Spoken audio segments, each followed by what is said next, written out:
weltare ɓiɓɓe fulɓe andudine maɗa catal heblo sukaɓe afrique takkusana yoni to mbahna camɓe jarangel seno paalel ko on waktu yoni ha to hayre mbara e simareje kabaruji men coftal ɓali ma en puɗɗoro dowla maroc kalen tigui haala final chan 2018 actualité mercato e portugal ko ceerno saydou ba italie angleterre ceerno bouye sow musidɓe tedduɓe woto gonɗe joni joni jajnoɗen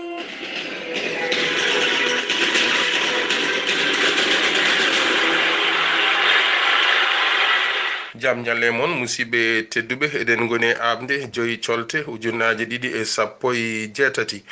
koto dowla maroc tigui puɗɗortoɗen kalen tigui haala kawguel chan 2018 dowla maroc ko kañum tigui hawi kawguel juɓɓinanogel toon to maroc woni championnat d' afrique de locaux caggal tigui nde ɓe potti e nigéria kadi ɓe piiɓe loggi nayyi e ndiga garten tigui e parcours équipe mo dowla maroc jeeyano koye groupe A e dawal gadanal ngal woni premier tour ɓe potino e mauritanie ɓe piiɓe loggi nayyi e ɓolum ɓe pi guine loggi tati e gotel ɓe mbaddi ɗekki e soudan ɓolum e ɓolum kamɓe maroc ko kamɓe tigui gonno hoorejo groupe A o e quart de final ɓe pottino tigui e namibie ko kamɓe kadi pooli namibie loggi ɗiɗi e ndiga demi final ɓe mbayino fottude e dowla liby ɓe pi liby loggi tati e gotel final o noon ko maroc e nigéria pottuno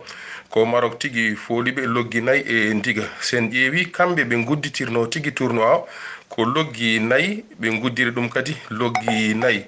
ha joni kalen haala chan 2018 hono biyeteɗo ayoub al kaabi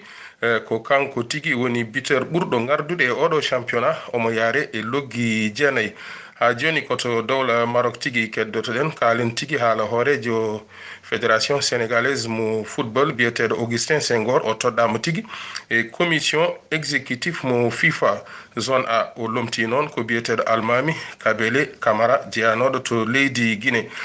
kanko augustin senghor o holliti tigui mo waɗ hen golle payidinde no fewi sen gumima to dowla maroc jeen ha to france kalen tigui haala championnat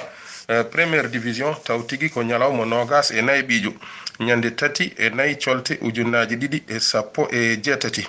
lille ko kañum jaɓɓino psg ko psg fooli loggi tati e ndiga amiens ko kañum tigui jaɓɓino saint étienne ko saint étienne fiiɓe loggi ɗiɗi e ɓolum montpellier ko kañum jaɓɓino angers ko montpellier fiiɓe loggi ɗiɗi e gotel nice ko kañum jaɓɓino toulouse ko nice ko toulouse fiiɓe loggel gotel e ɓolum strasbourg ko kañum jaɓɓino bordeaux ko bordeaux fiiɓe loggi ɗiɗi e gotel rennes ko kañum jaɓɓino guingan fiiɓe loggel gotel e ɓolum Cannes ko kañum jaɓɓino nantes ko Cannes fiiɓe loggi tati e ɗiɗi monaco ko kañum jaɓɓino lyon ko monaco fiiɓe loggi tati e ɗiɗi sen gumima e juncude ndi payen tigui e deggotiral ngal psg ha joni ko kañum tigui ardi championnat mo dowla france eɓe jogui toɓɓe capanɗe jeegom e ɗiɗi marseille ko kañum rewi hen ene jogui toɓɓe capanɗe joyyi e goho monaco ko kañum tigui rewi hen ne jogui toɓɓe capanɗe joyyi lyon rewi hen ne jogui toɓɓe capanɗe nayyi e jeenayyi nantes ko kañum tigui rewi hen ene jogui toɓɓe capanɗe tati e jeeɗiɗi ha joni garen tigui e deggotiral buteur uji ɗi biyeteɗo cavani ko kañum tigui heedi hoore ene jogui loggi nogas e goho neymar ko kañum tigui rewi hen ene jogui loggi sappo e jeetati sen gummima to dowla france bismoɗen tigui ceerno meɗen ceerno saydou ba ko fati e actualité mercato yaw seydi sow ceerno gueladio sow kabaruji men coftal ɓalli hade men yaade toon to leydi portugal ma en kal ko fate transfert walla kadi miijoji walla transfert uji baɗanoɗi toon to leydi france ha toon to équipe capitale woni psg kañum kay meeɗino miijade walla miijima gam yidde remplace oɗo biyeteɗo Cavani noon eɗen gandi ko attaquant mawɗo e nder équipe PSG kanko e Neymar kay jawdodir Cavani kay ko ɗon wonno oɗo biyeteɗo Antero Henry woni directeur général walla directeur sportif équipe PSG kanko kay été ɓennuɗo walla sen mbi ceeɗu ɓennugu ngu o ƴeewi kay ƴewde oɗo biyeteɗo Neymar wondude Kylian Mbappé ngam walludirde e oɗo biyeteɗo Edinson Cavani eɗen gandi ɗiɗo recrutement ji baddi ete ɓennuɗo walla gaddugol ɗiɗo jour uji ɗiɗi waɗi kay kaalisaji kewɗi jaltuɗi e nder ɗiɗon kaalisaji woni FIFA kay ene darraɓe e oɗon banggue kadi équipe aji kewɗi ene dardaɓe e oɗon banggue nde tawnoɓe mbaɗi koko wiyete fair play financier ɗum tagui club o oɗo club biyeteɗo PSG yimɓe foof ene mbatte haqqille mabɓe ko fati e recrutement ji walla kadi ko fati e gargol jour uji ete garowo ɗo walla ceeɗu garowo ɗo ngu directeur sportif mo équipe PSG ene yiɗi kay ƴewde recrute walla kadi addude jour uji ɗiɗi ete garowo ɗo o ha tengti noon e gardien sabu gardien mbi mabɓe ene jogui faiblesse mawɗo e o sanga joni ɗum tagui ete garawɗo o eɓe jiiɗi tigui tigui ƴewde gardien taw kadi ko gardien pattam lammi bawɗo kadi toppitade gueɗe équipe PSG o ɗum tagui eɓe jiiɗi kadi wadde hen kaalisaji kewɗi kono kam équipe aji kewɗi ha tengti noon toon to FIFA kamɓe foof eɓe mbatti guiti e oɗo équipe biyeteɗo PSG sen gumbima toon to France ma en jaɓanen toon to Angleterre ko fati e oɗo biyeteɗo Olivier Giroud eɗen gandi jouwanno ko toon to Arsenal kanko kay omo yinno tigui tigui heddade e Arsenal kono kam mo ƴeewi tigui so heddima toon to Arsenal waɗantamo hay gartam gotam holko tagui ɗum ɗon ko ɗum tagui hande subaka o walla kam hanki subaka o o heeɓi tigui yewtidde e oɗo émission biyeteɗo téléfoot gam haalde holko tagui mo ummade toon to Arsenal gam yaɓande toon to Chelsea noon eɗen gandi Chelsea tawate koye nder leydi Angleterre Arsenal kadi tawate koye nder leydi Angleterre oɗo noon biyeteɗo Aubameyang noon ko joueur mo leydi Gabon joueur pattam lami garɗo toon e ɗeɗo balle gam yaɓande toon to Arsenal Olivier Giroud en andi so tawi on arti kañum e hoore muɗum natti jogade place mum e nder équipe o ko ɗum kay o yindire oɗo biyeteɗo Didier Deschamps noon ko entraîneur mo gendi France ko kañum kay ƴeewi conseil demo gam o ummo toon to Arsenal o yaɓana toon to Chelsea ko ɗum tagui Olivier Giroud yalti tigui gam haalande yimɓe hol raison ngaji walla kam hol sababu o ummi toon to Arsenal gam yaɓande toon to leydi toon to équipe Chelsea ma en ngar joni ko fati e pottitte walla kadi ko fati e lelgo ha tengti kadi e jencude oɗo équipe biyeteɗo équipe Portugal joni ngaren Seydi Ba koto Portugal paɗen noon tigui Seydi Sow ceerno Gueladio Sow jaɓanten ko toon to leydi Portugal gam haalde ko fate ñalngu nogas e gooɓijo mo championnat mo dowlaji Portugal jubbinaɗi ñande aset e ñande alet ñande alet ma en kal kay jencude ɗeɗo pottitte kalen kadi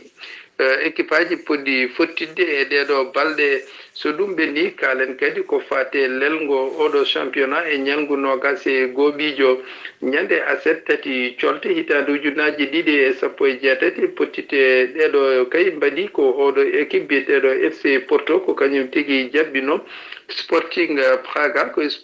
FC Porto ko kañum kay fooliɓe loggi tati e gotel Benfica Lisbonne ko kañum tigui jabbino Rio Ave kay heeɓi foolede loggi 5 e gotel ñande adat nayi colte hitande ujunaji ɗiɗi e sappo e jeetati ko Vito Guenes ko kañum tigui jabbino Pacos Ferreira ko Vito Guenes kay heeɓi foldeɓe loggi tati e ɗiɗi Estoril Praia ko kañum tigui jabbino Sporting Lisbonne ko Sporting Lisbonne kay foola loggi ɗiɗi e ndiga Tondela ko kañum jabbino Mareirans ko Mareirans kay heeɓi folde Tondela loggi ɗiɗi e gotel e nder dingiral Tondela Ferreirans ko kañum jabbino Chavez ko Chavez kay heeɓi folde Ferreirans loggi ɗiɗi e gotel e ñalngu hande ngu woni 5 colte hitande ujunaji ɗiɗi e sappo e jeetati ko Maritimo ko kañum tigui jabbino Portimonense e jamdi nogas Victoria Setubal ko kañum tigi jabboto Belerance e waktu nogas e ɗiɗi ñande talata jeegom lewru colte hitaande ujunnaji ɗiɗi e sappo e jeetati ko aves ko kañum tigi jabboto Boa Vista Porto e waktuji nogas e goo ko fate lelgo oɗo championnat mo dowlaji Portugal e ñalgo nogas e gooɓijo ko FC Porto kay ardi yeeso e jogade toɓɓe 51 e wondude loggi 39 Benfica Lisbon ko kañum tigi woni ɗimmo e jogade toɓɓe 50 e wondude loggi 38 Sporting Lisbon ko kañum woni tatabo jogade toɓɓe 50 e wondude loggi 30 Sporting Praga ko kañum woni nayabo jogade toɓɓe 43 e wondude loggi 18 ko oɗo équipe biyeteɗo Rio Aves ko kañum woni joyaɓo e jogade toɓɓe 33 e wondude loggi ɗiɗi ko fati e meilleur buteur ko oɗo biteɗo Jonas ko kañum kay yiyete e oɗo équipe biteɗo Benfica Lisbon ko kañum kay ardi yeeso e jogade loggi nogas e joyi Dost ko kañum tigi jogi woni ɗimmo joueur kadi ko toon to équipe biteɗo Sporting Lisbon ene jogi kay loggi 19 Aboubacar ko kañum kay woni tatabo joueur kadi ko toon to équipe FC Porto omo jogui loggi 15 Ceerno Gueladio Sow ko ɗum ɗo tigi wonno ko tongunoɗen kabaruji men ko fate coftal balle toon to leydi Portugal yantude e transfert mo kalɗen ko fate Aubameyang e wondude Olivier Giroud ha toon kadi leydi France ko fatino e oɗo équipe biteɗo PSG jiɗɗo ƴewde gardien ngam remplace gardien moɓe jogui o ɗum noon yen kirɗo e jaam Seydi Sow Ceerno Gueladio Sow. Amin Seydi Ba sen gummima to Portugal kalen tigi ala championnat mo dowla Espagne Ligue 1 Real Sociedad ko kañum jabbino Deportivo La Corogne ko Real Sociedad lappiɓe loggi 5 e ɓolum Eibar ko kañum jabbino Séville ko Eibar fiɓe loggi 5 e gotel Real Betis ko kañum tigi jabbino Villarreal ko Real Betis fiɓe loggi 2 e gotel Deportivo Alaves ko kañum tigi jabbino Celta Vigo ko Deportivo Alaves ko kañum tigi fiɓe loggi 2 e gotel Levante jabbinoma Real Madrid ko ɓe mbaddi ko ɗekki 2 e 2 Getafe jabbinoma Leganés ɓe mbaddi ko ɗekki ɓolum e ɓolum Espagnol mo Barcelone jabbinoma tigi FC Barcelone ɓe mbaddi ko ɗekki gotel e gotel Girona fottino tigi Atlético mo Bilbao ko Girona fiɓe loggi 2 e ɓolum Atlético Madrid fottino tigi e Valence ko Atlético Madrid fiɓe tigi loggel gotel e ɓolum jamdi nogas ma Las Palmas jabbo Malaga ɗum ko hande so geno ñaawi sen gummima e juncudi ndi payen tigi e deggutiral ngal Barcelone ko kañum tigi woni ha joni leader championnat mo dowla Espagne eɓe jogui loggi toɓɓe 57 Atlético Madrid rewi hen no jogui tigi toɓɓe 49 Valence ko kañum rewi hen ene jogui toɓɓe 39 Villarreal ko kañum tigi rewi hen no jogui toɓɓe 37 jafoɗon Lionel Messi ko kañum tigi ardi doggol buteur uji ɗi omo jogui tigi loggi nogas rewi e makko ko Luis Suarez ha joni mo Barcelone ene jogui loggi 16 ñande 7 e 8 colte tigi hitande nde gonɗen nde woni demi-finale retour Coupe du Roi woni tigi kuɓeri kananke mo dowla Espagne ñande 7 ko Leganés tigi jabboto Séville jamdi nogas ñande 8 Valence ma jabbo Barcelone jamdi nogas pawɗi hojomaji 30 sen gummima to dowla Espagne bismoɗen tigi ceerno Bouya Sow taw tigi koye championnat mo Angleterre e Italie. Allah jarama jalamo Guelaji Moussa Sow jam ñalle maɗa jam ñalle mon weltare ɓiɓɓe fulɓe andudine ma fedde heble sukaɓe Afrique eɗen gone kabaruji meɗen coftal balli puɗɗortoɗen ko toon to Angleterre 26e journée Berlin jaɓɓino ko Manchester City ko gotel e gotel West Bromwich jaɓɓino ko Southampton fiɓe 3-2 Leicester jaɓɓino ko Swansea ko gotel e gotel Manchester United jabbino ko Huddersfield ko Manchester United fiibe ɗiɗi ndiga. Bromwich jabbino ko Stoke Bromwich fiibe ɗiɗi gotel. Bridgestone jabbino ko West Ham ko Bridgestone fiibe tate gotel. Arsenal jabbino ko Everton ko Arsenal fiibe logdi joyi e gotel e match non teskimo hen. Pierre Aubameyang marki hen loggol gotol. Crystal Palace jabbino ko Newcastle ko gotel e gotel ɓe mbaddi. Liverpool jabbino ko Tottenham ko ɗiɗi ɓe mbaddi. E jamma yeso Allah haaji sanga 20h Watford ma jabbo Chelsea. E gardingu doggolngol ko City ardi ha joni en jogi toɓɓe 69 rewi hen ko Manchester United ne jogi toɓɓe 56 rewi hen ko Liverpool en jogi toɓɓe 51 e gardini maire bittero woni ardi ha joni de ko Harry Kane en jogi biuji 22 rewi hen ko oɗo égyptien Salah omo jogi loggi 21 ko ɗon batten tabal jaɓanen toon to Italie mo Serie A ɗon noon ko 23e journée.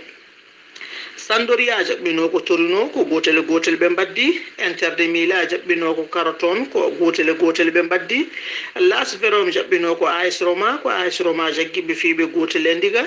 Juventus jaɓɓino ko Sassuolo ko Juventus fiiɓe loggi 7 e ndiga. Cagliari jaɓɓino ko Spal ko Cagliari fiiɓe 2 e ndiga. Bologna jaɓɓino ko Fiorentina fiiɓe ha galle maɓɓe 2 e gotel. Udinese jaɓɓino ko Milan ko gotel e gotel. Atlanta jaɓɓino ko Chievo Vérone ko gotel e ndiga Atlanta fiiɓe. Benevento jaɓɓino ko Napoli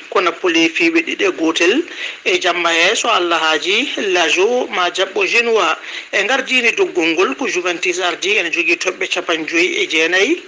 Napoli rewi hen ne jogui toɓɓe 52. Lazio ari 3e position ne jogui toɓɓe 46. ko ɗum no wonno ko ton ganduɗen men kabaruji meɗen coftal ɓalli Gueladio Moussa Sow à vous l'antenne. Allah jarama